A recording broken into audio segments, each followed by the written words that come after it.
അതെ, ഇപ്പോൾ ഞാൻ ട്രഷറർ സ്ഥാനത്തേക്കാണ് മത്സരിക്കുന്നത്. അപ്പോൾ എന്തായാലും ശക്തമായൊരു മത്സരം ഉണ്ടാകുമെന്ന് തന്നെ പ്രതീക്ഷിക്കുന്നു. മത്സരം നന്നാവും, ആരോഗ്യപരമായൊരു മത്സരമായിരിക്കും. ആ മത്സരത്തിൽ കൂടെ അമ്മയുടെ സമ്പത്ത് ഒരു നിധി കാക്കുന്ന ഭൂതത്തെ പോലെ കാത്തു സൂക്ഷിച്ച് അത് എത്തേണ്ടവരിൽ തന്നെ കൃത്യമായി എത്തിക്കാനുള്ള എല്ലാവിധ ശ്രമവും എൻ്റെ ഭാഗത്തുനിന്ന് ഉണ്ടാവും. അതോടൊപ്പം തന്നെ ഈ അൻസിബ ഒരു പരാതി താങ്കൾക്കെതിരെ പോലീസ് നൽകി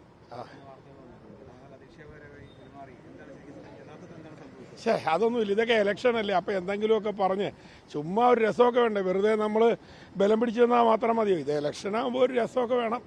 ആരെയും അധിക്ഷേപിച്ചിട്ടില്ല. അധിക്ഷേപിക്കുക എന്നുള്ളത് എൻ്റെ ഒരു സംസ്കാരമല്ല.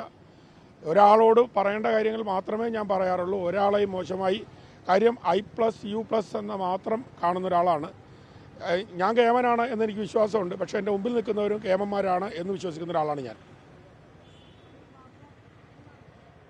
ഇപ്പോൾ അത് ഓരോരുത്തരുടെ വ്യക്തിപരമായ താല്പര്യം. പിന്മാറുന്നവർക്ക് പിന്മാറാം, മത്സരിക്കേണ്ടവർക്ക് മത്സരിക്കാം. എനിക്കറിയില്ല, വ്യക്തിപരമായിരിക്കും അദ്ദേഹത്തിൻ്റെ. പക്ഷെ നമ്മൾ എന്താ പറയുക, ആരോപണങ്ങളല്ല ഉന്നയിച്ച് എൻ്റെ ചില ആശങ്കകളാണ് ഞാൻ പങ്കുവെച്ചത്. അത് അമ്മ അസോസിയേഷനിൽ ഞങ്ങളുടെ വാട്സാപ്പ് ഗ്രൂപ്പിലാണ് ഞാനത് പങ്കുവെച്ചത്.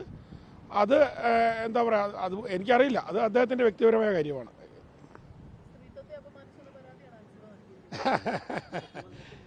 ആയിക്കോട്ടെ, എനിക്കും അമ്മയൊക്കെ ഉണ്ട്.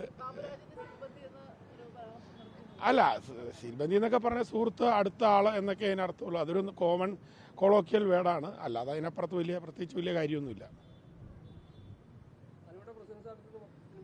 എല്ലാം മിനിച്ച് ഇപ്പോൾ ഈ ട്രഷറർ സ്ഥാനത്തേക്കാണ് മത്സരിക്കുന്നത്. കുറേ എന്നെക്കാളും മൂത്തവരുണ്ടല്ലോ, കൊള്ളാവുന്നവരും ഉണ്ടല്ലോ. 1, 2, 3, 4 എത്ര വനിത വരുമെന്നല്ല.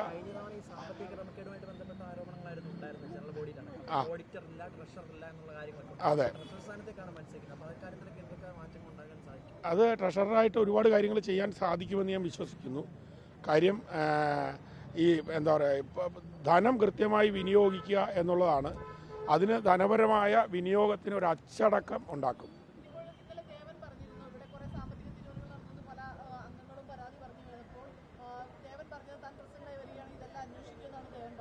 അന്വേഷിക്കട്ടെ.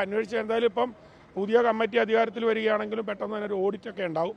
അതൊക്കെ ഓഡിറ്റൊക്കെ ഉണ്ടാക്കി അതിനകത്ത് എന്തെങ്കിലും തിരിമറികൾ വന്നിട്ടുണ്ടോ എന്ന് ബഹുമാനപ്പെട്ട എല്ലാവരും എന്തായാലും ഓഡിറ്റ് വരുമല്ലോ. അപ്പോൾ എന്തായാലും ബഹുമാനപ്പെട്ട മാധ്യമ സുഹൃത്തുക്കളെ ഓഡിറ്റ് കഴിഞ്ഞതിന് ശേഷം ക്രമക്കേട് നടന്നിട്ടുണ്ടെങ്കിലും അല്ലെങ്കിലും നിങ്ങളെ അറിയിക്കും. ഞങ്ങൾ വിളിച്ചു വരുത്തി ഞങ്ങളെന്തായാലും നിങ്ങളോട് പറയുന്നതായിരിക്കും. Okay, by.